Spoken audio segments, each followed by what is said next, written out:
तेनावधीतमस्तु मा विद्विषावहै। ओम शांति शांति शांति।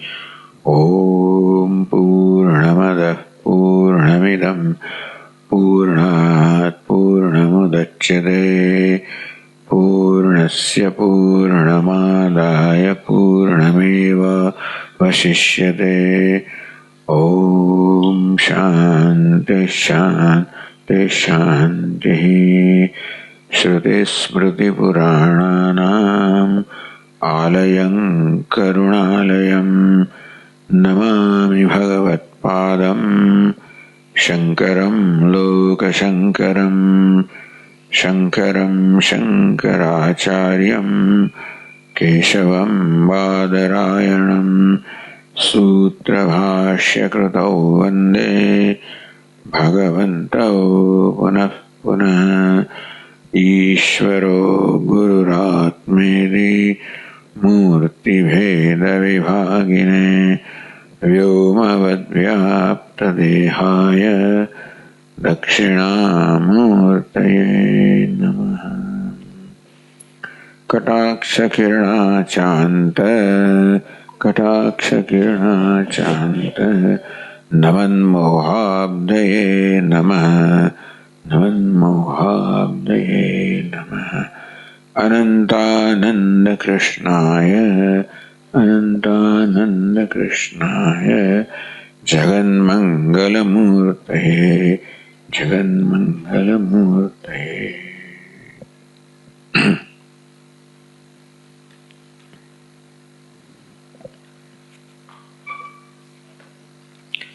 सातवां श्लोक।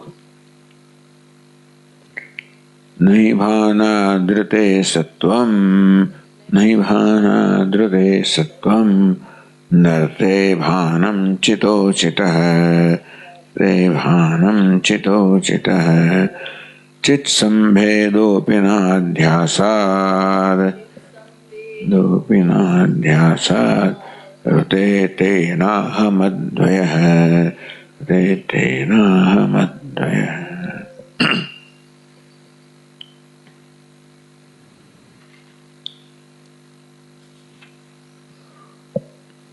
तो आ प्रकारનો સંશય કરવામાં આવ્યો કે આપ કહો છો કે બ્રહ્મ અને આત્મા એક છે, હું બ્રહ્મ છું, અપરિચ્છિન્ન છું. બ્રહ્મ એટલે અપરિચ્છિન્ન. બૃહત્વાદ બ્રહ્મ ભૂઈ વૃદ્ધૌ. જે નિરંકુશ વૃદ્ધિ છે, જે નિરંકુશ મહાન છે, અર્થાત જે અનંત છે, અપરિચ્છિન્ન છે. देश काल वस्तु परिच्छेद शून्यम वस्तु ब्रह्म उच्यते। देश काल वस्तु परिच्छेद के मर्यादा से रहित होय ये वस्तु ने तत्व ब्रह्म कैसे न तत्संभवते। आप कहो सो एवं ब्रह्म एवं तत्व हो ही जना सके। काल आकाशादे द्वितीयस्य विद्यमानत्वेन काल से ने ये सत्य से नित्य से, आकाश पर नित्य से.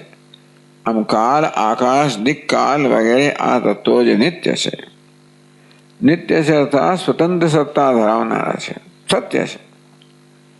આ પ્રકારે આવા સત્ય તત્વો હોય, સ્વતંત્ર સત્તા ધરાવનારા હોય અને બ્રહ્મની સત્તાથી સત્તાવાન નથી, પોતે સ્વતંત્ર સત્તા ધરાવનારા છે. યુવાને કારણે એ બ્રહ્મ નથી અને બ્રહ્મ એ નથી.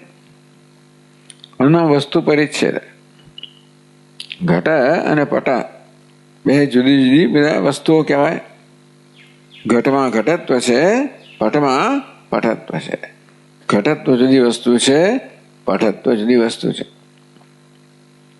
તો ઘટમાં ઘટત્વ છે માટે પટત્વ નથી, પટમાં પટત્વ છે માટે ઘટત્વ નથી. આમ બંને વ્યાવૃત્ત કરે છે, એટલે કે એકબીજાને મર્યાદિત કરે છે. જ્યાં ઘડો છે, જે ઘડો છે ત્યાં અને તે વસ્ત્ર નથી. જ્યાં વસ્ત્ર જે વસ્ત્ર છે તે ઘડો નથી. આને કહેવાય પરસ્પર વ્યાવર્તનમ, એકબીજાને વ્યાવૃત્ત કરવા, એકબીજાને નો નિષેધ કરવો, અભાવ કરવો. ન ભેદ અન્યોન્ય અભાવ, ન ભેદ અન્યોન્ય અભાવ. ઘડામાં વસ્ત્રનો અભાવ છે, વસ્ત્રત્વનો અભાવ છે. વસ્ત્રમાં ઘડાનો અભાવ છે, ઘટત્વનો અભાવ છે. એટલા જ માટે ઘટનું મનમાં જયારે ચિંતન થાય, ઘટાકાર વૃત્તિ જયારે જન્મે, તેમાં પટત્વ હોતું નથી. ધારો કે ઘટાકાર વૃત્તિ છે, પછી હવે પટનું ચિંતન કરીએ અને પટાકાર એટલે વસ્ત્રાકાર વૃત્તિ જન્મે, તો એમાં ઘટત્વ ના હોય. આને કહેવાય કે ઘડો વસ્ત્રને વ્યાવૃત્ત કરે છે. કારણ કે ઘટાકાર વૃત્તિમાં પટત્વ નથી, એટલે પટનો બાધક થઈ જાય છે. મારા મનમાં ઘડાનો ખ્યાલ આવે ત્યારે વસ્ત્રનો ખ્યાલ જતો જ રહે છે, અને મનમાં વસ્ત્રનો ખ્યાલ આવે ત્યારે ઘડાનો ખ્યાલ જતો રહે છે. એક ખ્યાલ આ પ્રકારે બીજા ખ્યાલને દૂર કરે, એનો તો પરસ્પર જુદી વસ્તુઓ છે. આમ તો ઘોડો અને ગાય એવા દ્રષ્ટાંતો આપે કે ઘોડોનો ખ્યાલ આવે, ઘોડા ત્યારે ગાય ના હોય, અને ગાયનો ખ્યાલ તો ઘોડો ના હોય. અરે એક ખ્યાલ બીજા ખ્યાલને ક્યારે ખસેડી મૂકે, દૂર કરે, વ્યાવૃત્ત કરે, જ્યારે એ વસ્તુ તદ્દન જુદી હોય. હવે બંગડીનો ખ્યાલ મારા મનમાં આવે, એ જ્યાં બુટ્ટીનો ખ્યાલ આવે, તો બંગડી તો જાણે બુટ્ટીને વ્યાવૃત્ત કરે નામૃતના સ્તરે, પરંતુ બંગડીમાં સોનાપણું રહેલું છે, બુટ્ટીમાં પણ સોનાપણું રહે છે. એ લોકો સોનાને વ્યાવૃત્ત ના કરી શકે. એટલે બંગડી ભલે બુટ્ટી કરતા જુદી હોય, બંગડી સોના કરતા જુદી નથી.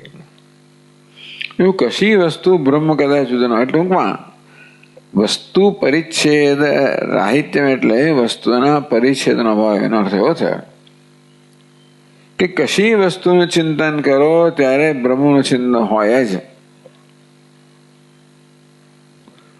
જેવી રીતે કોઈ પણ અલંકારનું ચિંતન કરો ત્યારે એમાં સુવર્ણનું ચિંતન હોય જ.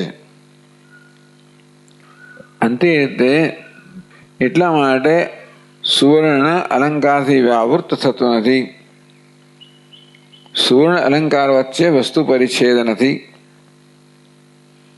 તેવી રીતે બ્રહ્મનો વસ્તુ પરિચ્છેદ ક્યારે ના કહેવાય? જ્યારે કોઈ પણ વસ્તુના ચિંતનમાં બ્રહ્મનું ચિંતન હોય ત્યારે.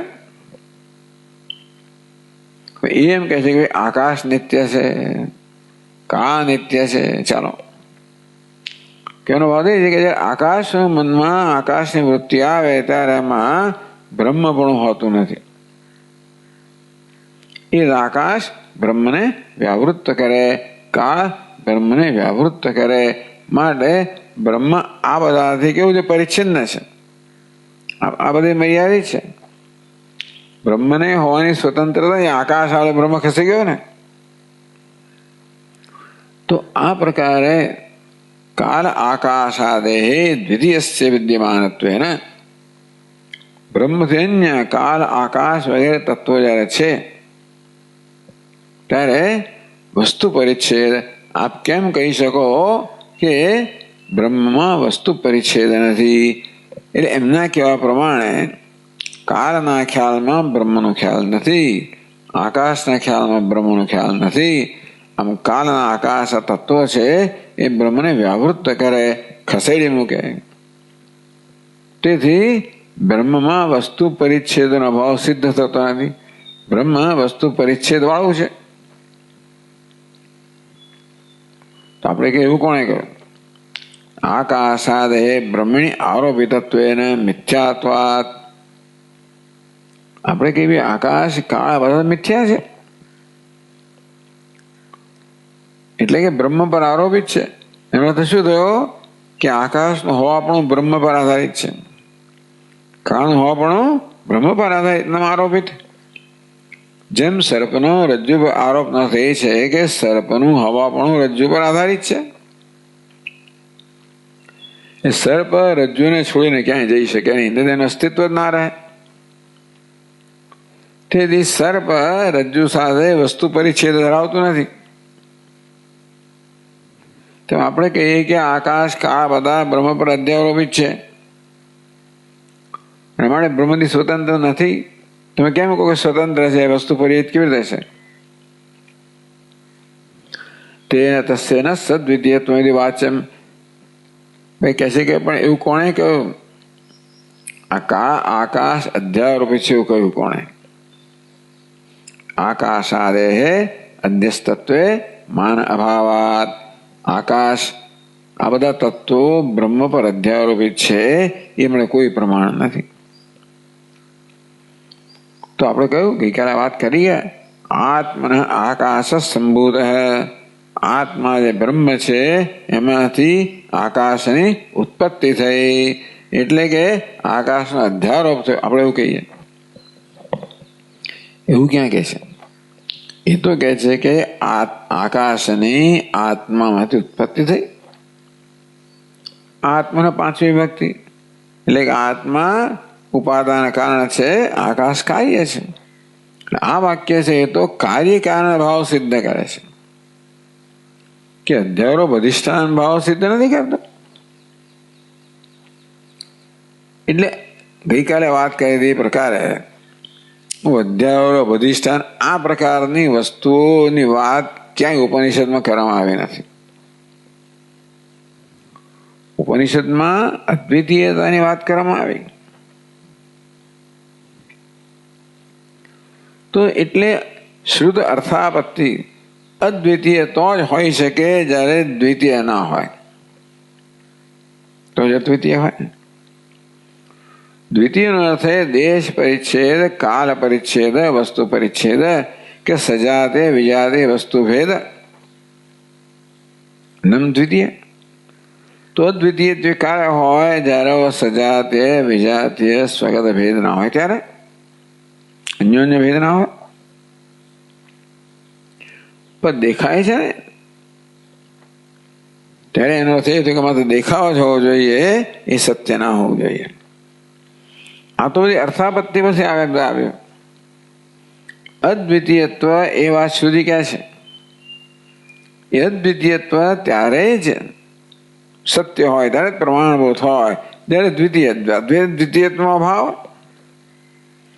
દ્વૈત હોય જ નહીં ત્યારે અદ્વિતીયત્વ હોય.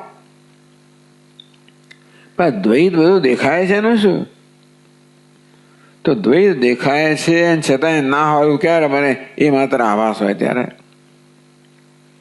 દૃષ્ટાંત ક્યાં મળ્યું? રજ્જુ સર્પ દેખાય છે અને છતાંય નથી. અને તો જ દ્વૈત સાચું ના હોય. જો દેખાતો હોય છતાં પણ ન હોય, જેમ કે રજ્જુ સર્પ, અર્થાત અદ્વૈત અધ્યારોપિત હોય. આ પ્રકારે અર્થાપત્તિથી આ બધું આખું વેદાંતની સ્ટ્રક્ચર કહેવાય. વેદાંતની આખી આ જે રચના છે, પ્રક્રિયાઓ જેને કહેવાય,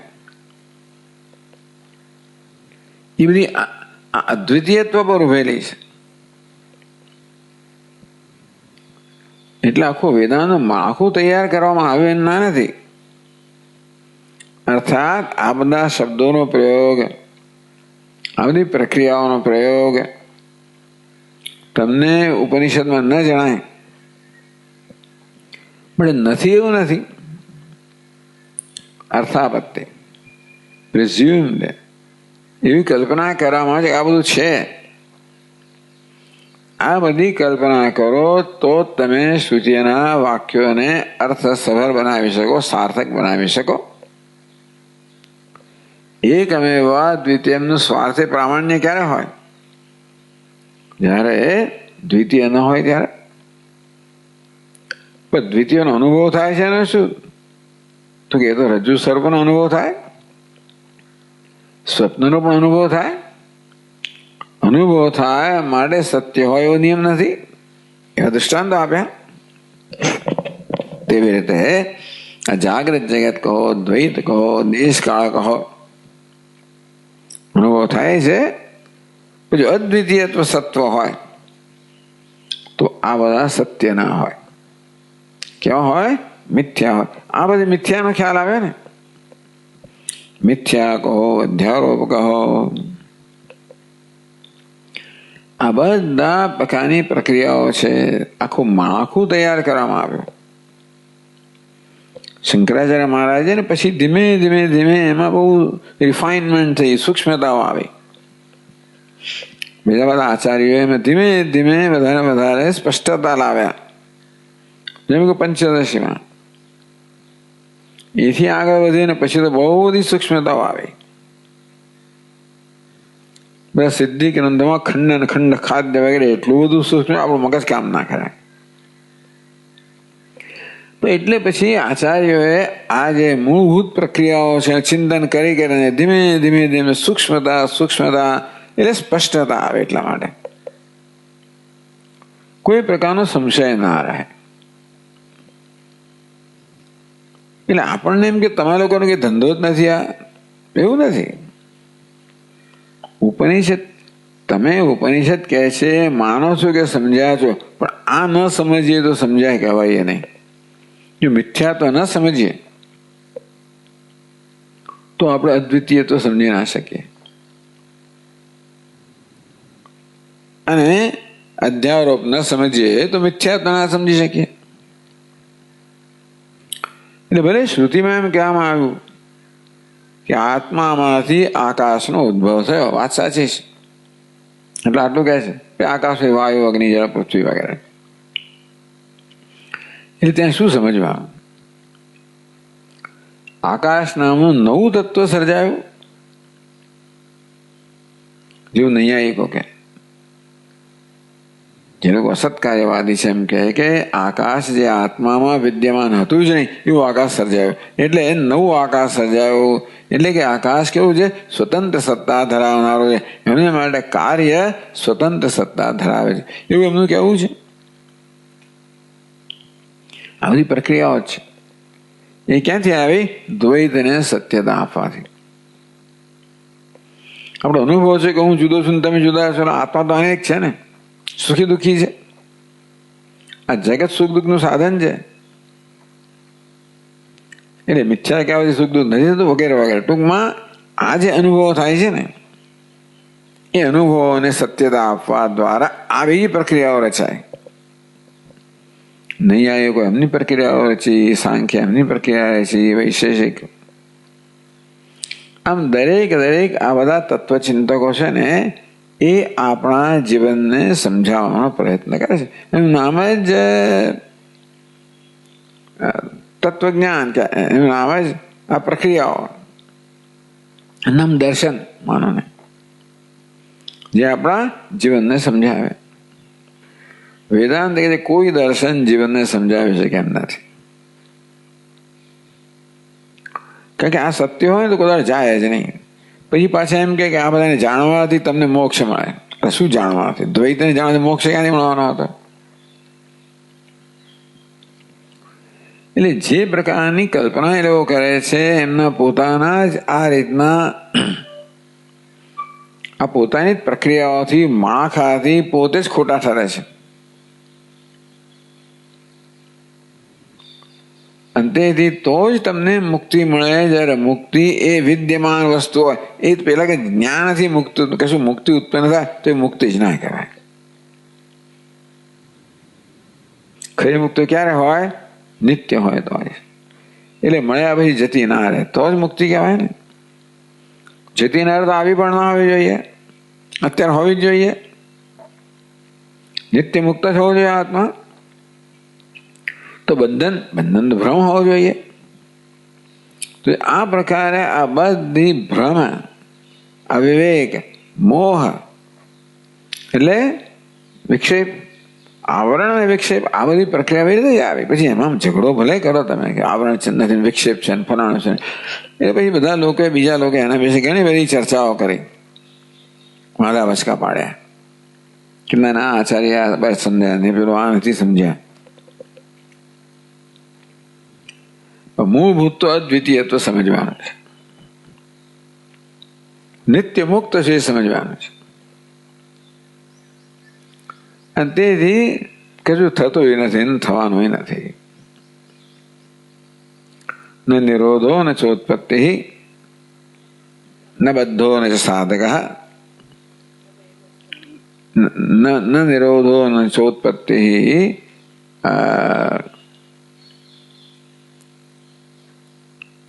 न मुक्तो न च साधकः न बद्धो न निरोधः न उत्पत्ति. कोई निरोध पण નથી, નાશ પણ નથી, ઉત્પત્તિ પણ નથી.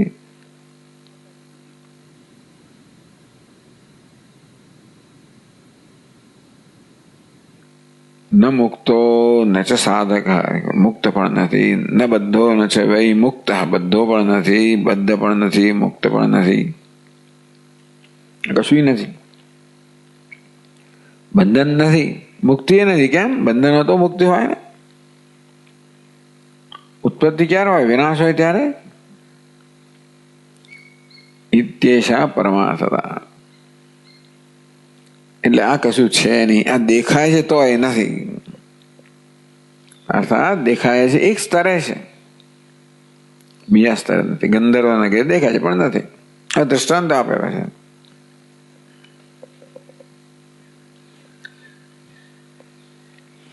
આ પ્રકારે આખી વેદાંતની પ્રક્રિયા આવી. શાના માટે આવી? માત્ર આ એક વાક્ય સમજાવવા માટે.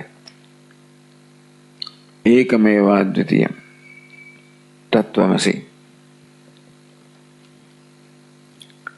હવે તમે એને વાંધા વચકા પાડો પાડો, એને વધારે સૂક્ષ્મ બનાવી શકો છો. પછી શું કહેવાય, વધારે એમાં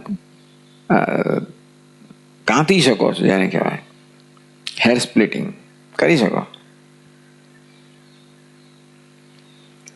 પણ મૂળ વસ્તુ આ છે. તમે અધ્યારોપ છે એ વસ્તુ તમે ક્યાંથી લાવે? પ્રશ્ન છે ને. ઉપનિષદમાં કાર્ય કારણ ભાવ બતાવ્યો કે આત્મા કારણ છે અને આકાશ વગેરે કાર્ય છે એવું કહ્યું. પણ આકાશ આત્મા પર અધ્યારોપે છે એવું ક્યારે કહ્યું ભાઈ?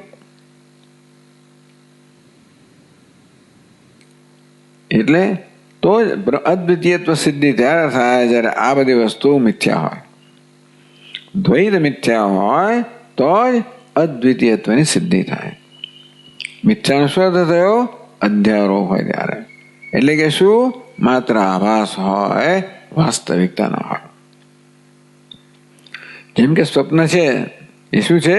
આભાસ છે, વાસ્તવિકતા નથી. કેમ એવું કહો છો? કારણ કે જાગીએ ત્યારે સ્વપ્નનું કોઈ અસ્તિત્વ રહેતું નથી, એનો બાધ થઈ જાય છે. અર્થાત એનો બાધ થાય એ હતું ત્યારે નહોતું. આદાવંતે ચેન્નાસ્તિ વર્તમાને બી તથા. આ સ્વપ્ન કેવું છે? એની આદિ એની પહેલાય નહોતું, પછી પણ નથી, એટલે મધ્યમાં ભાસે છે ત્યારે પણ નથી. એ જે ભાસતું હોય એ સત્ય છે, નિયમ નથી. કેમ? જાગ્રત જગત ભાસે છે, અમારે સત્ય છે એવો નિયમ નથી. તો સ્વપ્ન જેવી રીતે મિથ્યા છે કારણ કે બાધ થાય છે, એની કલ્પના છે, અધ્યારોપ છે, તેમ જાગ્રત જગત પણ અધ્યારોપ છે. આ પ્રકારે અદ્વિતીયત્વ સિદ્ધયે, અદ્વિતીયત્વની ત્યારે સિદ્ધિ થાય જ્યારે બધા દ્વૈતની ભેદભાવ જે છે એ માત્ર દેખાવ છે, સત્ય નથી. હા. ન નિરોધો ન ચોત્પત્તિ ન બધ્ધો ન સાધક ન મોક્ષુર ન વૈ બદ્ધ નહીં મુક્ત ઇત્યેષા પર. મોક્ષ મુક્ત પણ નથી, અનમુક્ત નથી, બદ્ધ પણ નથી, બદ્ધ નથી, મોક્ષ નથી, મુક્ત નથી, સાધક પણ નથી, કશું નથી.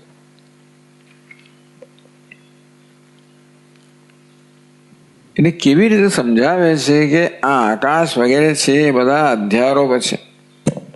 એની કઈ રીતે સમજાવવાની? નહીં ભાના ધૃતે સત્વમ. કશી વસ્તુ છે એ ક્યારે નક્કી થાય? એ વસ્તુનું ભાન થાય ત્યારે.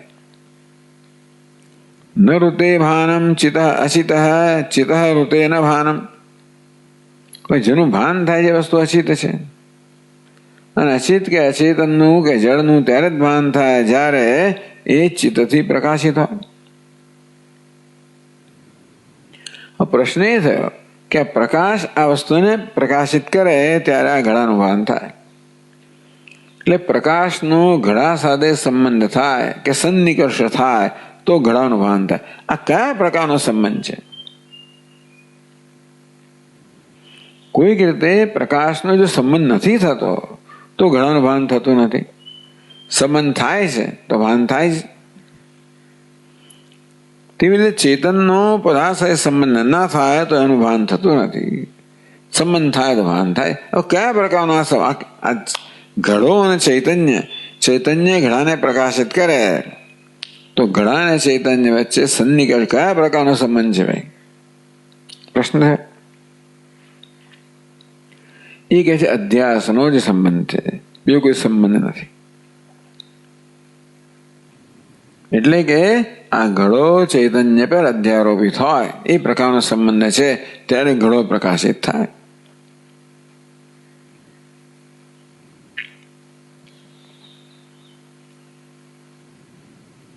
તો આપણે વાંચ્યું અયમ ભાવ ચિત જડયો આધ્યાસિક સંબંધ અતિરિક્ત સંબંધમ વદન વાદે પ્રષ્ટવ્ય.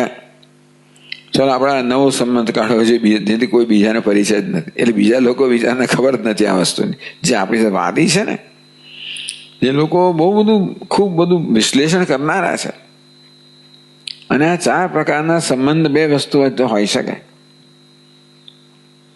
બે વસ્તુ વચ્ચે 4 પ્રકારનો સંબંધ હોય. સંયોગ, સમવાય, તાદાત્મ્ય, વિષય વિષય ભાવ. આ 4 પ્રકારનો સંબંધ હોઈ શકે. સંયોગ, બે જુદી વસ્તુઓ હોય તો ઘડા અને વસ્ત્રનો કે ઘડા અને દંડનો સંયોગ થાય. તો અહીં દૃષ્ટાંત આપ્યું ગુણ અને ગુણીનો સંયોગ થાય.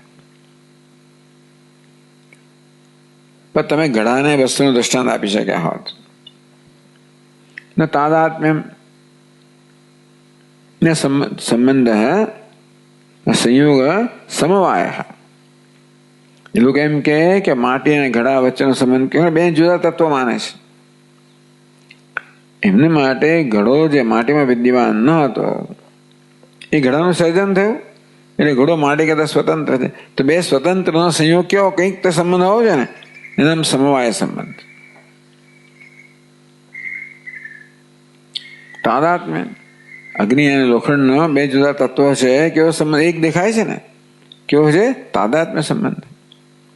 અથવા વિષય વિષય ભાવ હૈથી, અથવા તો બે પ્રકારનો એવો કેવો સંબંધ હોય? વિષય હોય અને ઘણો વિષય હોય. દ્રષ્ટા દૃશ્યનો સંબંધ. આમ 4 પ્રકારનો સંબંધ શક્ય છે.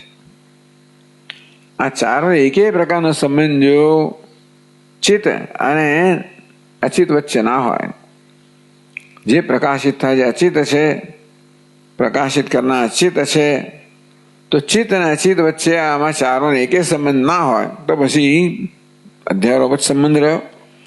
બધા સંભવિત સંબંધો છે બધાનો જ્યારે આ પ્રકારે નકારવામાં આવે એનું પારિશેષ ન્યાય કહેવામાં આવે. એટલે અધ્યારોપ પુરવાર નથી કરતા. બાકી બધા સંબંધો છે ને એ બધાની અશક્યતા બતાવવામાં આવે છે, અસંભવ બતાવવામાં આવે છે. તો એક બાકી રહ્યો.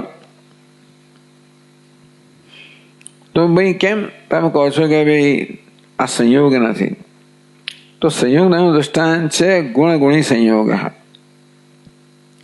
ગુણ છે ને દ્રવ્ય, ગુણ ને ગુણ એટલે દ્રવ્ય.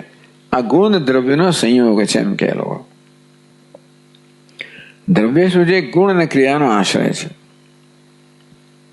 તો ચિત્ત છે, ધારો કે તમે દ્રવ્ય કહેતા હો, ચિત્ત દ્રવ્ય હોય ને તો જ ગુણ કે ક્રિયાનો આશ્રય હોઈ શકે. તો દ્રવ્યનો ગુણ સાથે કેવો સંબંધ છે? સંયોગ સંબંધ છે. કે દ્રવ્યનો ક્રિયા સાથે સંયોગ સંબંધ છે. તો ક્યારે હોય? દ્રવ્ય હોય ત્યારે. અચિત દ્રવ્ય હોય તો એક દ્રવ્યનો બીજી વસ્તુ સાથે આવો ગુણગુણી સંબંધ હોય કે પછી ક્રિયા અને દ્રવ્યનો આશ્રય હોય. ના આદ્ય ચિત્ત અદ્રવ્યત્વેન સંયોગ અનુપત્તે. આ ચિત્તનો કશી વસ્તુ સાથે સંયોગ સંબંધ ક્યારે હોય? ત્યારે ચિત્ત દ્રવ્ય હોય ત્યારે. કારણ કે સંયોગના સંબંધનું દૃષ્ટાંત કયું છે? દ્રવ્ય અને ગુણના સંયોગને સંબંધને સંયોગ કહેવામાં આવે. તો ચિત્ત પણ આવી રીતે દ્રવ્ય હોય તો ગુણ સાથે એનો આવો સંયોગ સંબંધ હોય. પણ ચિત્ત દ્રવ્ય નથી. કે દ્રવ્ય કોને કહેવાય? જેનામાં ગુણ હોય એને દ્રવ્ય કહેવાય, કે ક્રિયાને પણ દ્રવ્ય કહેવાય. કહ્યું તે પ્રમાણે સાક્ષી ચેતા કેવલો નિર્ગુણ છે. પરમાત્મા નિર્ગુણ છે, તેથી ગુણનો આશ્રય ના હોઈ શકે, મને દ્રવ્ય ના હોય. નિષ્કલમ નિષ્ક્રિયમ શાંતમ. બ્રહ્મ તત્વ કેવું છે? નિષ્ક્રિય છે, પણ ક્રિયાનો આશ્રય પણ ના હોય. તો ગુણ ને ક્રિયાના આશ્રય દ્રવ્ય કહેવાય. પણ બ્રહ્મ તો ગુણનો આશ્રય પણ નથી નિર્ગુણ હોવાને કારણે, ક્રિયાનો આશ્રય પણ નથી નિષ્ક્રિય હોવાને કારણે, પણ એમાં દ્રવ્યત્વ નથી. અને એવી કશી વસ્તુ સાથે ચિત્તનો કે બ્રહ્મનો સંયોગ સંબંધ ના હોઈ શકે. દ્રવ્યનો જ બીજી વસ્તુ સાથે સંયોગ સંબંધ હોઈ શકે. ના બી સમવાય બીજો સંબંધ. તો ચિત્ત જડયો કાર્યકારણ ભાવાત તંતુપટ્યો એવ સમવાયસ્તુતિ ચેત. કોઈ ઉપનિષદ કહે છે આત્મન આકાશ સંભૂત. આત્મામાંથી આકાશનો ઉદ્ભવ થયો. આત્મા પાંચમી વિભક્તિ અપાદાન પંચમી એટલે આત્મા ઉપાદાન કારણ. એટલે આત્મા આકાશનું ઉપાદાન કારણ છે એવું કહેવામાં આવ્યું ત્યાં. એટલે કે આત્મા અને આકાશ વચ્ચે કારણ અને કાર્યનો સંબંધ થયો. હવે આ કેવું કારણ છે? પરિણામી કારણ. જેમ માટી ઘડાનું કારણ છે, માટીમાંથી ઘડો સર્જાયો, તો માટી ઘડાનું કારણ છે અને માટી એવું કારણ છે, ઉપાદાન કારણ છે, પરિણામી ઉપાદાન કારણ છે. તેમ આત્મા પણ ઉપાદાન કારણ છે, પરિણામી ઉપાદાન કારણ છે. એટલે શું થયું? માટી ઘડા રૂપમાં પરિણમી. એટલા જ માટે માટી ઘડામાં વ્યાપ્ત છે. હવે એ લોકોની દ્રષ્ટિએ ઘડો એક વસ્તુ છે અને માટી બીજી વસ્તુ છે. જેનું અસ્તિત્વ નહોતું, જેનું માટીમાં અસ્તિત્વ નહોતું, એવા ઘડાનું સર્જન થયું હોય તો ઘડો એક તત્વ છે, માટી બીજું તત્વ છે ને. હવે માટી ઘડામાં વ્યાપ્ત છે તો કયો સંબંધ છે? સમવાય સંબંધ કયો? કયો? કાર્ય અને ઉપાદાન કારણ વચ્ચે જે સંબંધ છે, જેમ કે ઘડો અને માટી વચ્ચે કેવો સંબંધ છે? તો કે સમવાય સંબંધ. ઇનસેપરેબલ, બંનેને જુદા ના કરી શકાય એ પ્રકારનો સંબંધ છે. ચાલો, તો કે ના, હવે તમે સીધું કહી શક્યા પણ નથી કહેતા કે નિયમ નથી કે ઉપાદાન કારણ પરિણામી હોવું જોઈએ. ઉપાદાન કારણ તો વ્યવહાર પણ હોય, અત્યારે નથી કહેતા. અત્યારે તો વ્યવહારનો દૃષ્ટાંત આપે છે કે નિયમ નથી કે ઉપાદાન કારણ હોય હંમેશા સાથે સમવાય સંબંધ હોય. કે તંતુ ને પટ વચ્ચે કયો સંબંધ છે? આ પટ અને તંતુ, એને સમવાય સંબંધ કહેવાય. તો સમવાય સંબંધ માટે તંતુ અને પટનો દૃષ્ટાંત આપતા હોય છે. જોઈએ છે કે તંતુ છે એમાંથી પટનું સર્જન થયું. તંતુ પટમાં શબ્દ વ્યાપ્ત છે, એનું ઉપાદાન કારણ છે, એનો સંબંધ સમવાય સંબંધ છે. એ દૃષ્ટાંત લીધું. તો તંતુ અને પટનો સમવાય સંબંધ ખરો, પણ કયા કારણથી? તંતુ કારણ છે એટલા માટે નહીં, પણ તંતુ અવયવ છે એટલા માટે. તંતુ એક અવયવ છે, અનેક અવયવો છે, અને એનો સંઘાત એટલે વસ્ત્ર. તો તંતુ અને વસ્ત્ર વચ્ચે તમારા કહેવા પ્રમાણે સમવાય સંબંધ હોય, આપણે દેવો સ્વીકારતા એમનો જ સ્વીકારીએ તો તમે સમવાય સંબંધ માટે તંતુ પટનું દૃષ્ટાંત આપો છો. પણ તંતુ પટ વચ્ચે કેવો સંબંધ છે? અવયવ અવયવી. તંતુ શું છે? અવયવ છે. પટ વસ્ત્ર કેવું છે? અવયવી છે. અવયવી કોને કહેવાય? અવયવ ધરાવનારને અવયવી કહેવાય. ઇન પ્રત્યે લાગે, અવયવને ઇન પ્રત્યે લાગે. એટલે આવા બે વસ્તુ હોય તો ત્યાં સમવાય સંબંધ હોય. એટલે કે આ તંતુ ઉપાદાન કારણ છે માટે નહીં, પણ અવયવ છે માટે આ સમવાય સંબંધ કોની વચ્ચે હોય? અવયવ અવયવ વચ્ચે હોય, એમ કહેવા માંગે છે વેદાંતે. કાર્યકારણ વચ્ચે નહીં. કોની વચ્ચે? અવયવ અવયવી વચ્ચે. આ એક ભેદ કરી દીધો. તો કહે છે કે ના તંતુ પટયો સમવાય, તંતુ અને પટ વચ્ચે, તંતુ અને વસ્ત્ર વચ્ચે સમવાય સંબંધ જે આપ કહો છો એ કેવો છે? અવયવ અવયવિતાયા એવ પ્રયોજકત્વેન. તો તંતુ અને પટ વચ્ચે સમવાય સંબંધ છે એનું પ્રયોજક કોણ છે? શું કારણ છે? તો કે બે વચ્ચે અવયવ અવયવી સંબંધ છે માટે બે વચ્ચેનો સમવાય સંબંધ છે. એ સમવાયપણું કોને કારણે છે? અવયવ અવયવીપણાને કારણે, કાર્યકારણપણાને કારણે નહીં. કાર્યકારણ હશે પ્રયોજકત્વાત. ટૂંકમાં તંતુ અને પટ વચ્ચે કઈ વસ્તુ છે જે સમવાય સંબંધ સ્થાપિત કરે છે? એ બંને પ્રકારના સંબંધો છે.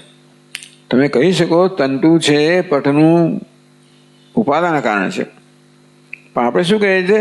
તંતુ તો પટનું અવયવ છે.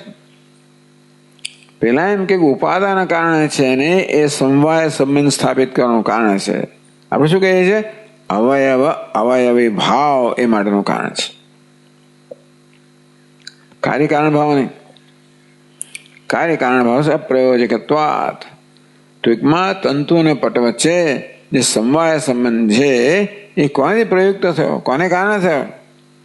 કાર્યકારણ ભાવને કારણે નહીં, અવયવ અવયવી એ પ્રકારના ભાવને કારણે છે. એટલે હવે શું કરવું પડે? કારણ કે નહીતર ગમે તે કારણ હોવાને કારણે જો એ સમવાય સંબંધ ધરાવતો હોય તો તુરી પટેહો, તુરી છે ને એટલે પેલું શાળ હોય ને, શાળામાં ખટાખટ કરે છે ને, એને તુરી કહેવાય. શટલ, એને શટલ વાઇબ કે ટક. તો આ રીતે વસ્ત્ર વણાય પેલા વણકરને ત્યાં. શાળ હોય ને, શાળ. હવે આ તુરી જેને કહેવાય ને એ પણ ખરેખર તો વસ્ત્રની રચનામાં કે વસ્ત્રની ઉત્પત્તિમાં કારણ ખરું કે નહીં? એ નિમિત્ત કારણ કહેવાય. વણકરને નિમિત્ત કારણ કહેવાય, શાને નિમિત્ત કારણ કહેવાય, તો આ તુરીને પણ નિમિત્ત કારણ કહેવાય. એના વગર વસ્ત્ર બની ના શકે. એટલે તમે આ તો આ એકદમ ટૂંકમાં તમે કારણ કાર્યને સમવાય સંબંધ માટેનું કારણ માનતા હો તો તુરી અને વસ્ત્ર વચ્ચે પણ કારણ કાર્ય સંબંધ છે. નિમિત્ત કારણ તો ખરું જ ને, તો કોઈ સમવાય સંબંધ નથી. તમે સ્વીકારતા નથી કારણ કે બે જોડેલા છે જ નહીં. સમવાય કોને કહેવાય? તમે ઘડો ખરીદો ને એટલે પછી માટી આવે, એનું નામ સમવાય. વસ્ત્ર ખરીદો ને એટલે પેલું તંતુ આવે છે. એ રીતે બંનેનો ઇનસેપરેબલ બને, જુદા ના પડી શકે એવા સંબંધને સમવાય સંબંધ કહેવામાં આવે. પેલું તમે વસ્ત્ર ખરીદો પેલું શા નથી આવતી, પેલી તુરી નથી આવતી, એટલે કોઈ સમવાય સંબંધ નથી. એટલે વસ્ત્ર ને તુરી વચ્ચે સમવાય સંબંધ નથી, એ તો બધા જાણે છે. છતાં આપ કહો ભાઈ કારણ હોવાને કારણે સમવાય સંબંધ છે, તો તુરી પણ વસ્તુનું કારણ છે, છતાં સમવાય સંબંધ ક્યાં છે? માટે કારણ કાર્યનું સાથે સમવાય સંબંધ ધરાવતો હોય અહીંયા એનો વ્યભિચાર થઈ ગયો. એટલે તમારું જે આ પક્ષ છે કે ઉપાદાન કારણ અને કાર્ય વચ્ચે સમવાય સંબંધ, જેમ કે નહીં, અવયવ અને અવયવ વચ્ચે સમાય સંબંધ છે. સમજ પડી?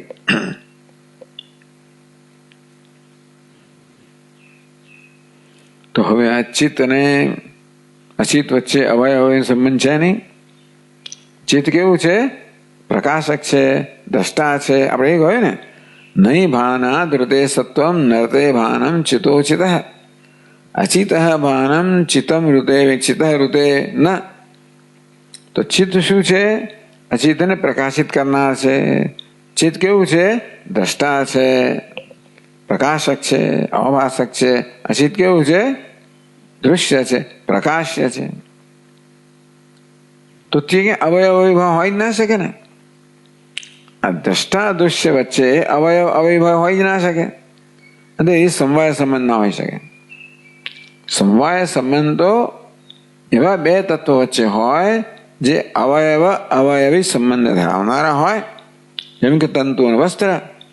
પરંતુ અચિત તો દૃશ્ય છે, પ્રકાશ્ય છે.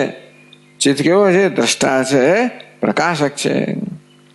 એ બે વચ્ચે કોઈ અવયવ અવયવી સંબંધ નથી. માટે ચિત્ત અને અચિત વચ્ચે સમવાય સંબંધ ના હોઈ શકે. સંયોગ સંબંધ ના હોય તેમ સમવાય સંબંધ પણ ના હોય. પછી આગળ કહે છે ત્રીજો તો તાદાત્મ્ય સંબંધ. કેવો સંબંધ? અગ્નિ અને લોખંડ વચ્ચે છે એવો તાદાત્મ્ય સંબંધ. તાદાત્મ્ય એટલે એક વસ્તુ બીજાનો આત્મા ધારણ કરે લે. લોખંડ છે ને એ અગ્નિઆત્મક બની જાય, અગ્નિઆત્મક બની જાય. અગ્નિ કેવું છે? લોહાત્મક બની જાય. કઈ રીતે? અગ્નિ છે ને એ લોખંડના ગુણો ધારણ કરે લે. અગ્નિ કેવું દેખાય? ગોળ દેખાય. લોખંડ શું કરે? અગ્નિના ગુણો ધારણ કરે લે. એટલે લાલ દેખાય, ગરમ આપણે સ્પર્શમાં થાય. અનુમ તાદાત્મ્ય, પરસ્પર આત્મત્વ પ્રાપ્ત કરવું, એને તાદાત્મ્ય કહેવાય. માત્ર બે વસ્તુ ભેગી છે એવું નહીં, પણ આ પ્રકારે તદાત્મ થવાથી જ્યાં બે છે ત્યાં માત્ર એકનો જ ભાસ થાય આપણને. એ બે વચ્ચેનું એટલો બધો ઘનિષ્ઠ સંબંધ થઈ ગયો કે બંને એકબીજાના આત્મા બની ગયા. જાણે કે અંતેથી જ્યાં બે છે ત્યાં આપણને એકનો જ ભાસ થાય. તો ચાલો, અચિત અને ચિત્ત વચ્ચે આવો તાદાત્મ્ય સંબંધ હોઈ શકે કે ના? બી તાદાત્મ્ય કેમ? પરસ્પર વિલક્ષણયો તયો તાદાત્મ્ય અસંભવાત. બિલાડીનું ઉંદરનું તાદાત્મ્ય થાય ખરું? બિલાડીનું ઉંદરનું થાય તાદાત્મ્ય? કેમ ના થાય? પરસ્પર વિલક્ષણ છે, બે સાથે સંભવિત ના શકે. વિલક્ષણ એવો પણ થયો તદ્દન વિરુદ્ધ લક્ષણ ધરાવનારા છે. ચાલો એમ કહો, આ તો બંને વિરોધી છે એટલે ના હોય. પણ વિલક્ષણ પણ જે વિરુદ્ધ લક્ષણ ધરાવનારા હોય એમનું તાદાત્મ્ય ના હોઈ શકે. એટલે અગ્નિને અને પથ્થરને તાદાત્મ્ય ના હોય. ધારો કે સમાન લક્ષણ ધરાવનારા હોય એમનું તાદાત્મ્ય હોય. વિરુદ્ધ લક્ષણ ધરાવનારું તાદાત્મ્ય ના હોઈ શકે. કે એક હોય તો બીજું ના હોઈ શકે. વિરુદ્ધ લક્ષણ ધરાવનારા છે. તો ચિત્તમાં અચિતપણું નથી, અચિતમાં ચિત્તપણું નથી. એટલે ચિત્ત કોને કહેવાય? અચિતથી વિલક્ષણ. અથવા અચિત કોને કહેવાય? ચિત્ત વિલક્ષણ. વેદાંત એવું કહે. અચિત કોને કહેવાય? ચિત્તનો અભાવ નહીં, ચિત્ત વિલક્ષણ. અસત કોને કહેવાય? સતનો અભાવ નહીં, સદ વિલક્ષણ. સત કરતા વિપરીત લક્ષણ ધરાવનારું. તેમ અચિત કોને કહેવાય? ચિત્ત કરતા વિપરીત લક્ષણ ધરાવનારું. આમ વિપરીત લક્ષણ ધરાવનારા જેવી રીતે અગ્નિ અને બરફનો સંયોગ ના હોઈ શકે. બરોબર ને? અગ્નિ ગરમ છે, બરફ ઠંડો છે, એનો સંયોગ ના હોઈ શકે. તેવી રીતે ચિત્ત અને અચિત બંને વિપરીત લક્ષણ ધરાવનારા છે. એક સ્વપ્રકાશ છે અને બીજું કેવું છે? જળ છે, અંધકારમય છે. તો પ્રકાશ અને અંધકારનો સંયોગ ના હોઈ શકે. વિલક્ષણ છે ને? જેમ પ્રકાશ અંધકાર એટલે કે યુષ્મદ અસ્મદ પ્રત્યય ગોચરયો વિષય વિષયણો તમઃ પ્રકાશ વિરુદ્ધ સ્વભાવયો. આમ તમઃ પ્રકાશ અંધકાર ને પ્રકાશ કયા છે? વિરુદ્ધ સ્વભાવ કે વિરુદ્ધ લક્ષણ ધરાવનારા છે, એમનું ક્યારે તાદાત્મ્ય ના હોઈ શકે, ભેગા થઈ ના શકે, એક જગ્યાએ રહી ના શકે. તો તે રીતે ચિત્ત કેવું છે? પ્રકાશ સ્વરૂપ છે. અચિત કેવું છે? અંધકાર સ્વરૂપ છે. આમ વિલક્ષણ હોવાને કારણે તાદાત્મ્ય સંયોગ ના હોય, તાદાત્મ્ય સંબંધ ના હોઈ શકે. તો વિષય વિષય ભાવ તો હમણાં કહ્યું ને, દૃગ દૃશ્ય ભાવ તો હોય કે નહીં? અચિત દૃશ્ય હોય અને ચિત દ્રષ્ટા હોય, એવું તો હોય કે નહીં? હમણાં જ આપણે કહ્યું ને, ચિત્ત કેવું છે? પ્રકાશક છે. અચિત કેવું છે? પ્રકાશ્ય છે. એટલે આ દ્રષ્ટા છે, સબ્જેક્ટ છે, પેલો ઓબ્જેક્ટ છે, આ સાક્ષી છે, પેલો સાક્ષી છે, એવું ખરું કે નહીં? તો કે ના, એવું પણ ના હોઈ શકે. કેમ? આ વિષય વિષય ભાવ ક્યારે હોય? તસ્ય મૂળ સંબંધ પૂરકત્વાत्. બે વસ્તુ વચ્ચે વિષય અને વિષયી, વિષય ત્યાં અને વિષય હું, એવો સંબંધ ક્યારે હોય? એ કંઈક મૂળ સંબંધ હોય. એટલે ક્યાં તો સંયોગ હોય, તો આ મૂળ સંબંધ બતાવે. ક્યાં તો સંયોગ હોય, સમવાય હોય, તાદાત્મ્ય હોય, કશુંક એવી જાતનો સંબંધ હોય ને, એને એ મૂળ સંબંધ હોય તો જ વિષય વિષય સંબંધ હોઈ શકે. આ ત્રણ છે ને એને મૂળ સંબંધ કહેવામાં આવ્યા. એ સિવાયના તમે શોધી કાઢજો. આપણે સંયોગ સંબંધ અને પછી સમવાય સંબંધ અને તાદાત્મ્ય સંબંધ, એ ત્રણ પ્રકારના સંબંધ છે. એને મૂળ સંબંધ કહેવાય. બે વસ્તુને સાથે લાવનારી આ ત્રણ વસ્તુઓ છે. એટલે આ બે સાથે ક્યારે આવે? ચિત્ત અચિત એક સાથે હોય તો દ્રષ્ટા દૃશ્યનો ભાવ હોઈ શકે ને. ચિત્ત દ્રષ્ટા હોય, અચિત દૃશ્ય હોય, એવું ક્યારે હોય? એક સાથે હોય તો કંઈક સંબંધ ધરાવનાર હોય ત્યારે. એટલે પહેલા કંઈક મૂળ સંબંધ બે સાથે હોય ત્યારે આ પ્રકારનો ભાવ હોય ને. સાથે ક્યારે? કંઈક સંબંધ હોય ત્યારે. બે સંબંધ હોય ત્યારે બે સાથે હોય ને. એટલે ક્યાં તો ભાઈ સંયોગ સંબંધ હોય, સમવાય સંબંધ હોય, તાદાત્મ્ય સંબંધ હોય, ત્યારે બે એક સાથે હોય, અને ત્યારે એક દ્રષ્ટા અને એક દૃશ્ય હોય ને. એટલે દ્રષ્ટા અને દૃશ્યપણાનો સંબંધ પેલા મૂળ સંબંધની અપેક્ષા રાખે છે. પેલા સંબંધ હોય તો જ દ્રષ્ટા દૃશ્ય પ્રકારનો સંબંધ હોઈ શકે. તસ્ય મૂળ સંબંધ પૂર્વકત્વાत्. મૂળ સંબંધ કયા કયા? સંયોગ કયો, સમવાય કયો, તાદાત્મ્ય કયો. એવું કશોક સંબંધ હોય તો જ બે વસ્તુ વચ્ચે દૃશ્ય અને દ્રષ્ટા અને દૃશ્ય એવો સંબંધ હોઈ શકે. પણ તદ અસંભવ છે, એ ત્રણેયનો અસંભવ તો કહી દીધો અમે. ચિત્ત અચિત વચ્ચે કોઈ મૂળ સંબંધ જ નથી, ત્યારે પછી દ્રષ્ટા દૃશ્યપણું પણ ના હોય. અન્યથા અતિ પ્રસંગાત, મૂળ સંબંધ વગર જો દ્રષ્ટા દૃશ્ય ભાવ હોય તો આ ઘડો અને વસ્ત્રનો કોઈ સંબંધ નહીં, તો એ દ્રષ્ટા દૃશ્ય ભાવ હોત, કારણ કે સંબંધની જરૂર નથી. આમ દ્રષ્ટા દૃશ્યનો સંબંધ ક્યારે સ્થાપી શકાય?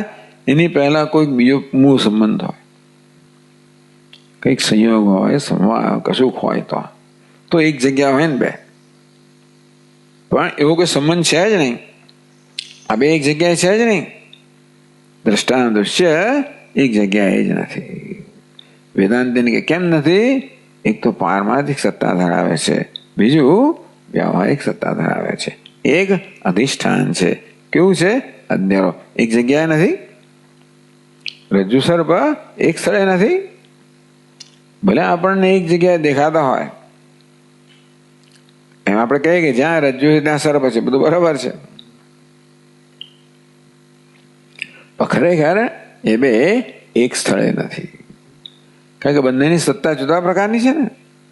આ બધા સંબંધો ક્યારે બે સમાન સત્તા વચ્ચે સંબંધ શક્ય હોય. સમાન સત્તા ધરાવનારા બે પદાર્થો વચ્ચે સંયોગ હોય, સમવાય હોય, તાદાત્મ્ય હોય. કોની વચ્ચે હોય? સમાન સત્તા ધરાવનારા બે પદાર્થો વચ્ચે. પછી અચિત સમાન સત્તા ધરાવનારા નથી, એ જ વેદાંતને કહેવું છે. પેલા લોકોને આવો ખ્યાલ જ નથી, મિથ્યાત્વનો ખ્યાલ જ નથી. એમની માટે બધી વસ્તુ સમાન સત્તા, એટલે આત્મા પણ એક દ્રવ્ય છે અને દેશ કાળ બધા દ્રવ્યો છે અને સમાન સત્તા ધરાવનારા છે. એટલે વેદાંતિન કહેવા માંગે છે કે આ બે એક સાથે નથી, માટે એમનો કોઈ સંબંધ નથી, માટે દ્રષ્ટા દૃશ્યનો એ સંબંધ નથી. તેથી તો શું રહ્યું બાકી? વેદાંત બધો એટલે આ લો ઓફ એલિમિનેશન, આ પ્રકારે પારિશેષ ન્યાય કહેવાય. જે સંભવિત હોય એ બધાનો બાદ કર્યા પછી જે બાકી, હવે તમે પુરવાર નથી કરતા કે અધ્યારોપ સંબંધ છે, પણ સંભવિત સંબંધોનો બાદ કરવા દ્વારા એક જ બાકી રહ્યો. હવે રજ્જુ સર્પનો સંબંધ છે, કયો સંબંધ છે? કઈ સંયોગ છે, સમવાય છે, છે, કશું નથી. કેવો છે? અધ્યારોપ અધિષ્ઠાન. એવો સંબંધ આપણે સ્વીકારવો પડે. એ આપણે ઉભો કર્યો, ટૂંકમાં એ આપણે રજૂ કરીએ. આ સંબંધની અમને ખબર નથી, પણ બાકીના સંબંધો સંભવિત નથી એવું આપણે પુરવાર કર્યું. પારિશેષ ન્યાયથી કયો સંબંધ રહ્યો? આ અધિષ્ઠાન અધ્યારોપનો સંબંધ રહ્યો. ચિત્ત અધિષ્ઠાન હોય, આ ચિત્ત અધ્યારોપિત હોય તો જ એક જ સંબંધ બાકી રહ્યો. અધ્યારોપ છે ને અધિષ્ઠાનથી અલગ નથી, એટલે અધ્યારોપ છે અધિષ્ઠાનને મર્યાદિત ન કરી શકે. જો સર્પ રજ્જુ કરતા જુદું ઉભું હોય ને તો એને ટીકો બતાવે, લે જો તું છું ત્યાં હું છું ત્યાં તું નથી. પણ રજ્જુ સર્પ રજ્જુથી ઉભો રહેવા જાય ને જુદો તો શું થાય? નષ્ટ થઈ જાય, એનું અસ્તિત્વ જ ના રહે. અંતેથી આ સર્પ છે એને રજ્જુમાં, ભલે સર્પ નામનો એક પદાર્થ છે, રજ્જુ નામનો બીજો પદાર્થ છે, છતાં સર્પ અને રજ્જુ વચ્ચે વિષય પરિચ્છેદ નથી. સર્પ રજ્જુ કરતા, રજ્જુ સર્પ રજ્જુ કરતા સ્વતંત્ર સત્તા ધરાવનારો નથી, એટલે વસ્તુ પરિચ્છેદ નથી. આવું હોઈ શકે? આમ લાગે કે બે વસ્તુ છે અને છતાંય વસ્તુ પરિચ્છેદ ના હોય. એવું ક્યારે હોય? એક વસ્તુ અધ્યારોપિત હોય અને બીજું અધિષ્ઠાન, એક મિથ્યા હોય બીજું સત્ય હોય. આ તો એ લોકોની અંદર ટ્યુબલાઇટ કરવા માટે છે. તદુક્તમ સર્વજ્ઞાત્વ મુનિભિ. આ સર્વજ્ઞાત્વ મુનિએ સંક્ષેપ શારીરિક નામનો ગ્રંથ રચેલો છે. આ શું વસ્તુ છે? શારીરિક ભાષ્ય. ભગવાન શંકરાચાર્ય મહારાજે પોતાના ભાષ્યને શારીરિક, એમણે આ બ્રહ્મસૂત્રને શારીરિક સૂત્ર કહ્યા. એમણે એનું શું નામ આપ્યું? શારીરિક સૂત્ર, એવું નામ આપ્યું. શારીરિક શરીરે ભવ શારીર, શરીર જીવાત્મા એટલે આત્મા. ક પ્રત્યે લગાવ્યો કે બિચારો તુચ્છતા અનુભવે છે, માટે વાસ્તવમાં બ્રહ્મ છે. પણ ચર્ચા કોની છે? જીવાત્માની ચર્ચા છે કે જીવાત્મા સમસ્યા છે. હું જીવાત્મા જેવો શું સમસ્યા છે ને? હું કશું ના જાણતો તો કઈ સમસ્યા નથી.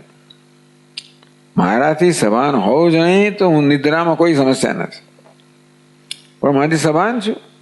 હું કેવું છું? જીવાત્મા છું. આત્મા કેવો થયું? અલ્પ. આ ક પ્રત્યે અલ્પતા બતાવે છે, તુચ્છતા બતાવે છે, નિંદનીયતા બતાવે છે. એટલે શારીરક ક પ્રત્યે શારીરક એ આ ચર્ચાનો વિષય છે. એ બ્રહ્મ છે. બ્રહ્મસૂત્રનું પ્રયોજન શું છે? તાત્પર્ય જે શારીરિક માને છે પોતાને, એ કોણ છે? બ્રહ્મ છે, અનંત છે.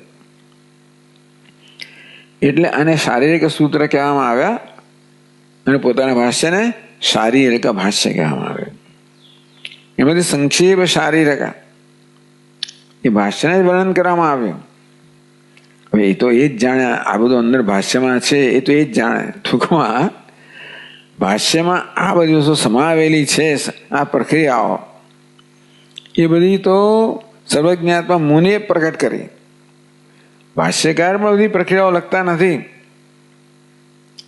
અમુક વસ્તુઓ લખે છે પણ ઘણી બધી વસ્તુઓ નથી લખતા. પણ એમે લખ્યું છે એમાં આ બધું સમાયેલું છે એવું પછીના લોકો કહે. ઉપનિષદમાં કશું ના હોય તો ભાષ્યકાર કે એમાં આ પ્રકાર સમાયેલું છે. ભાષ્ય બધું ના કહ્યું હોય એમાં સમાયેલું છે. પેલા એના એમ કરતા કરતા કરતા પ્રક્રિયાઓ ધીમે ધીમે ધીમે ધીમે વિસ્તૃત થતી જાય.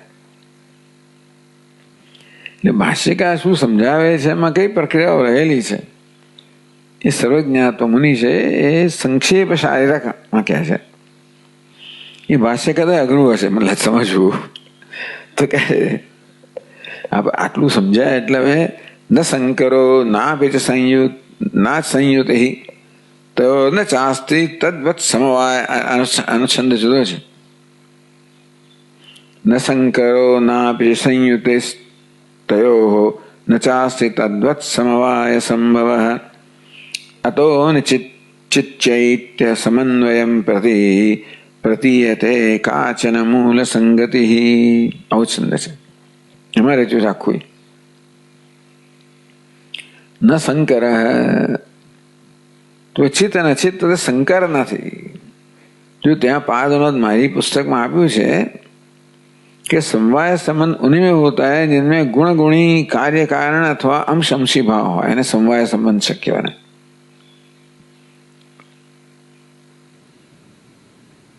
ચાલો, એટલે પહેલા તો છે ન સંકર. આ સંકર નો અર્થ શું કરવામાં આવે? ન સંયોગ. ના ભી સંયુતિ. શંકર સંયુતિ એટલે સંયુક્ત. શંકર એટલે તાદાત્મ્ય. શંકર એટલે તાદાત્મ્ય. ન શંકર તાદાત્મ્ય નથી. શંકર એટલે શું છે? ભેગા થઈ જવું. વર્ણ સાંકર્યમ એટલે વચ્ચે ભેદ છે ને એ ન રહેવો. એને છે ભેદ પણ દેખાય નહીં, એને સાંકર્ય કહેવામાં આવે. ભેગા થઈ ગયા, દૂધ પાણી ભેગા થઈ ગયા, વર્ણ બધા ભેગા થઈ ગયા. આ બ્રાહ્મણ છે ને કોણ છે ને કઈ ખબર જ ના પડે. એવું જાત જાતનું કોમ્બિનેશન થયું બધું.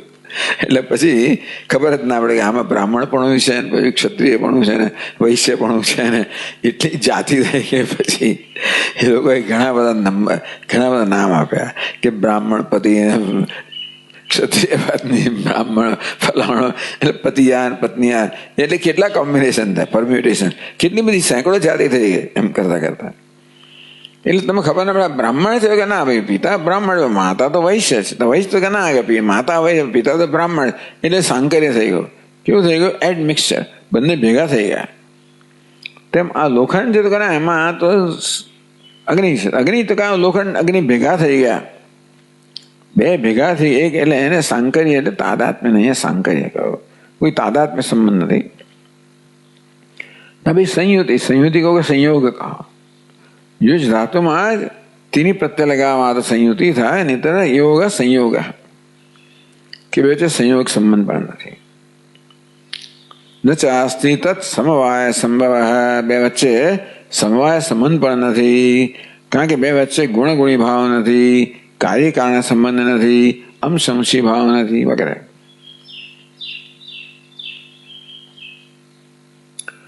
અત તે કારણથી નચિત ચૈત્ય સમન્વયમ પ્રતિ. અચિત અને ચૈત્ય, ચૈત્ય કહો અચિત કહો, સમન એ બંનેના સંબંધ માટે ન પ્રતીયતે કાચન મૂળ સંગતિ. આ બે વચ્ચેના સંબંધ માટે કોઈ મૂળ સંબંધ જણાતો નથી. તાદાત્મ્ય જણાતો નથી, સંયોગ પણ જણાતો નથી, સમવાય પણ જણાતો નથી, અંતેથી કોઈ મૂળ સંબંધ નથી. તો કયો સંબંધ થાય? એટલે આગળ ટીકા કહે છે તથા છે જડ પદાર્થ ભાન અન્યથાનુપત્તિ એવ. તમે કયો સંબંધ લાવો છો ભાઈ? આકાશાદે અધ્યસ્તત્વે પ્રમાણ અન્યથાનુપત્તિ. જડ પદાર્થ ભાન અન્યથાનુપત્તિ. ભાઈ જડ પદાર્થોનું ભાન થાય છે તો સંબંધ છે ને, એ તો અનુભવ છે ને. અચિત કહો એટલે કહ્યું ને કે ભાઈ ન ભાના દુર્દેશત્વમ નર્તે ભાનમ ચિત અચિત. ચિત ઋતે અચિત ભાનમ ન. અચિત એટલે આ જે ચેતન પદાર્થો છે, જળ પદાર્થો છે, નામ રૂપ, એ બધું ભાન થાય તો હકીકત છે ને, એ તો અનુભવ છે. હવે બે એક જગ્યાએ નથી તોય ભાન થાય છે. બે વચ્ચે કોઈ સંબંધ હોત તો એક જગ્યાએ છે એમ કહેવાય. સંયોગ હોત, તાદાત્મ્ય હોત, સંવાદ, એક જ જગ્યાએ બે વસ્તુ એક જગ્યાએ હોય. સંબંધ નથી. બે વસ્તુ એક જગ્યાએ હોય, કોઈ પ્રકારનો સંબંધ ધરાવતે તો જ બે વસ્તુ એક જગ્યાએ હોય. સંયોગ ધરાવતી હોય તો બે વસ્તુ એક જગ્યાએ હોય, સમવાય ધરાવતી તો એક જગ્યાએ હોય, કે તાદાત્મ્ય ધરાવતો પણ એક જગ્યાએ હોય. બે એક જગ્યાએ નથી, અને છતાંય પણ અચિતનું ભાન થાય છે. એટલે તથા જડ પદાર્થ ભાન અન્યથા અનુપત્તે. આ જડ પદાર્થ કહો, અચિત કહો, એનું ભાન થાય છે, એ તો સ્વીકારવું પડશે. એનો આપણે સભાનતા છે, નહીં તો જ્ઞાન જ ના થાત. હવે ભાન ક્યારે થાય? બે એક જગ્યાએ હોય ત્યારે. પણ કોઈ સંબંધ સમજાવી શકાતો નથી તો કેવી રીતે હોઈ શકે? બાકી રહ્યું કયું? એટલે અનુપત્તિ. અન્યથા અનુપત્તિ એટલે શું છે? કયું કયું પ્રમાણ થયું? અર્થાપત્તિ. અર્થાપત્તિથી આપણે આ નિર્ણય પર આવીએ છીએ. આકાશાદે અધ્યસ્તત્વે પ્રમાણમ. એક અધ્યાસ એવો સંબંધ છે જ્યાં બે વસ્તુ એક સાથે ન હોય છતાં આપણે ભાસે છે. અધ્યાસ એવો સંબંધ છે કે અધ્યારોપ, કે રજ્જુ સર્પ એક સાથે નથી તોય ભાસે છે.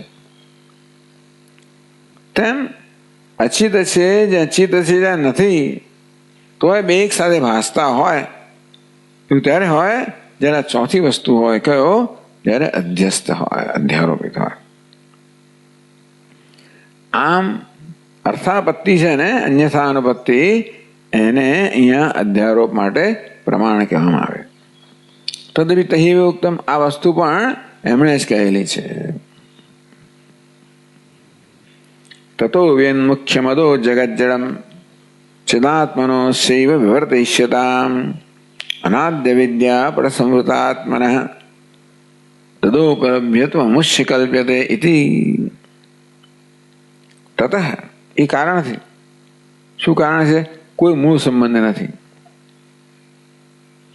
એ કારણથી વ્યન્મુખ્યમ અદો જગત જડમ. અદ એટલે પેલું જગત કેવું છે? વ્યન્મુખ્યમ. વ્યત એટલે આકાશ મુખ્ય છે, આકાશ આદિ છે, આકાશ વાયુ. આ જગત કેવું છે? શેની પ્રારંભ? આકાશથી એનો પ્રારંભ થયો. આકાશાદ વાયુ એટલે એને આકાશ આદિ કહેવાય. આ જગત કેવું છે? આકાશ રૂપી આદિ ધરાવનારું. આકાશથી જેનો આદિ પ્રારંભ થયો તેવું. એને આદિ કો મુખ્ય કહો તો પણ ચાલે. એટલે વ્યન મુખ્યમ. વ્યદ એટલે પણ આકાશ. તો આકાશ મુખ્ય છે, આદિ છે, અર્થાત જેનો પ્રારંભ આકાશથી થયો છે. એવા જગત કેવું છે? જડ છે, અચિત છે. ચિદાત્મન અસ્ય એવ વિવર્ત ઈષ્યતામ. અસ્ય ચિદાત્મન વિવર્ત ઈષ્યતામ. ચિદાત્મા અસ્ય છે. અસ્ય એટલે આ પેલું અદસ પેલું એટલે દ્રષ્ટા દૃશ્ય.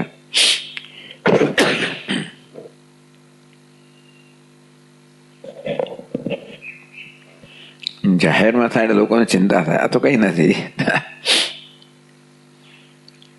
તો ટોક્સિન હોય અંદર એટલે અશુદ્ધિ બહાર નીકળી જાય એવું છે. ચાલો, ચિદાત્મન અસ્ય વિવર્ત પછી ઈષ્યતામ. તમારે આ સ્વીકારવું પડે, માનવું પડે. શું માનવું પડે? અસ્ય ચિદાત્મન વિવર્ત ઈષ્યતામ.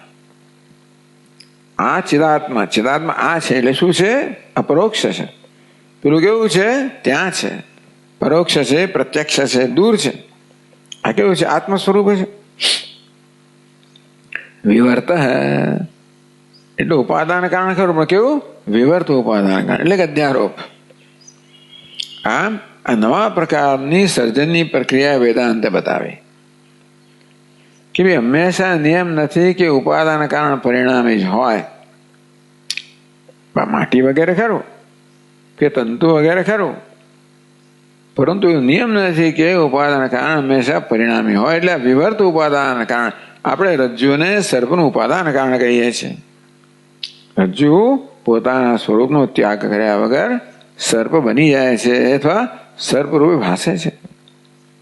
આ ત્રીજા પ્રકારનું આમ જુદું કારણ કે વિવર્ત હિષ્યતામ. એટલે આ બધું વિવર્ત શબ્દ તમને ઉપનિષદમાં ન જણાય. આ પ્રક્રિયાઓમાં પછી આ ધીમે ધીમે આ બધા શબ્દો સમજાવે. તેથી આ જડમ જગત છે ને એ કેવું છે? અસ્ય ચિદાત્મન વિવર્ત ઈશ્યતામ.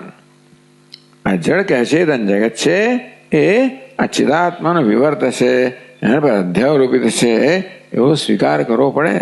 બીજું તો આપણે બીજું કોઈ આપણે એને માટેનું એક્સપ્લેનેશન કે કારણ આપી શકતા નથી. બીજો કોઈ પ્રકારની સમજ આપી શકતા, આપણે આ સ્વીકારવું પડે પરિશેષ ન્યાયને. આ શું વિવર્ત શું વસ્તુ છે ભાઈ? તો કહે છે અનાદ્ય વિદ્યા પટ સંવૃતાત્મન તદોપલભ્યત્વમ અમુષ્ય કલ્પતે. આત્મા ઉપલબ્ધા છે. ચિત્ત કેવું છે? ઉપલબ્ધા, નિત્ય ઉપલબ્ધા. આ ચિત્ત કેવું છે? ઉપલબ્ધ છે. આવો સંબંધ ક્યાંથી આવે ભાઈ? ઉપલબ્ધા ઉપલબ્ધ દ્રષ્ટા દૃશ્ય સંબંધ ક્યાંથી આવ્યો? અનાદિ અવિદ્યા પટ, પટ એટલે આવરણ.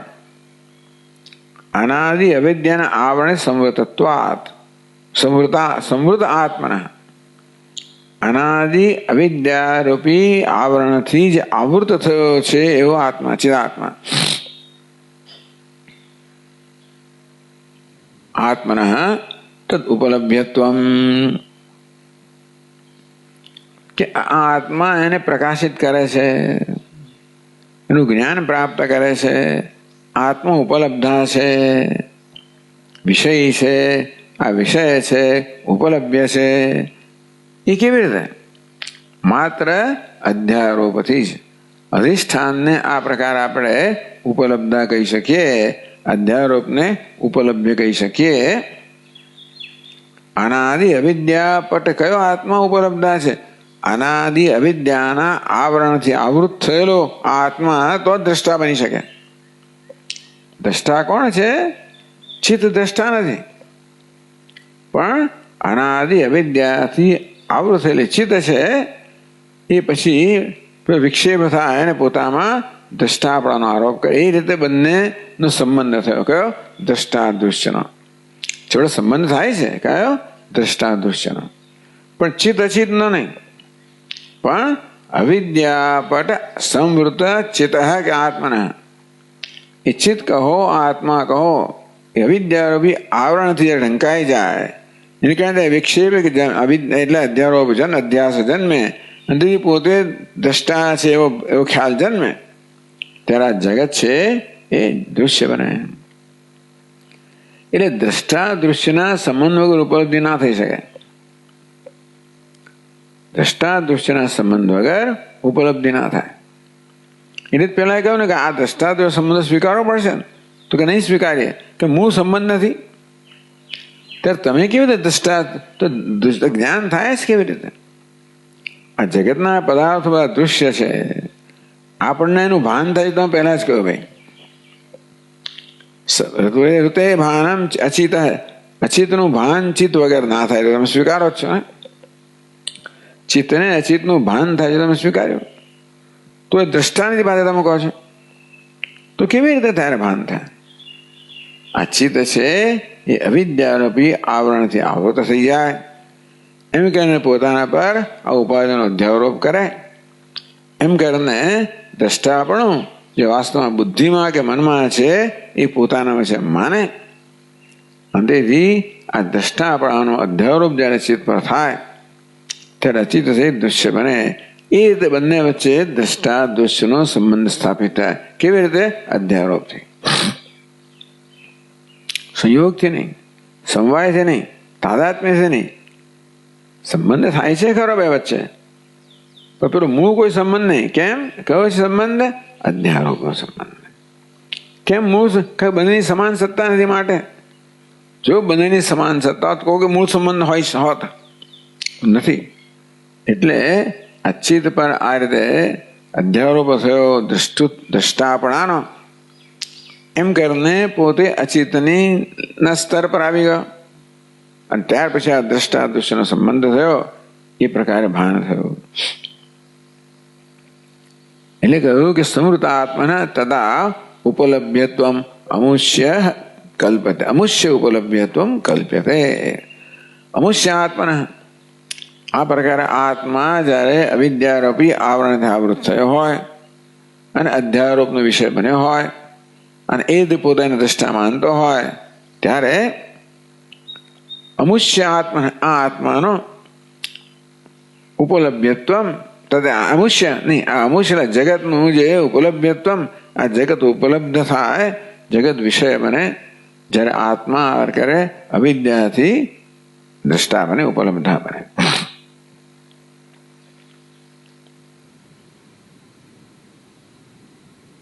એટલે આ જગતમાં દૃશ્યપણું ક્યારે આવે?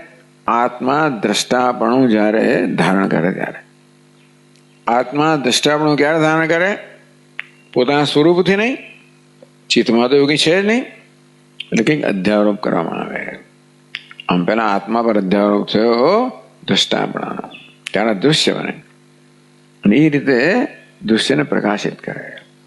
એટલે આપણે આ નવો સંબંધ સ્વીકારવો પડશે. કયો સંબંધ?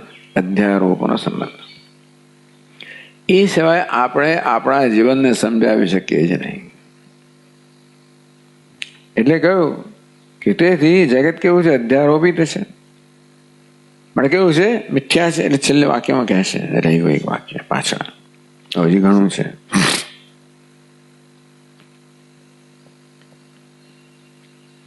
ચાલો. તેના આકાશાદેહ અધ્યસ્તત્વેન, તેથી અદૃશ્ય છે. કેવું છે? અધ્યસ્ત છે. આકાશાદેહી, આકાશ જેનો આદિ છે એવો જગત અધ્યસ્ત છે.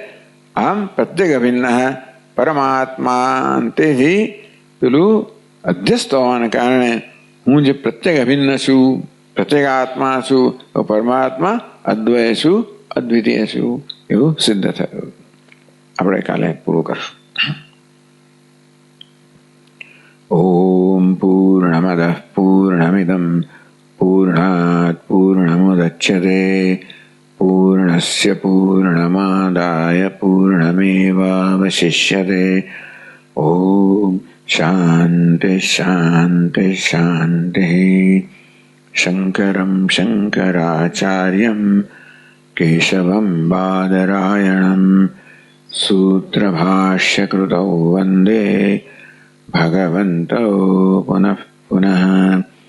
ઈશ્વરો ગુરુરાત્મેતિ મૂર્તિભેદવિભાગિને વ્યોમવદ્વ્યાપ્તદેહાય દક્ષિણામૂર્તયે નમઃ. ઓમ શાંતિ શાંતિ શાંતિ. હરિ ઓમ. શ્રી ગુરુભ્યો નમઃ. હરિ ઓમ.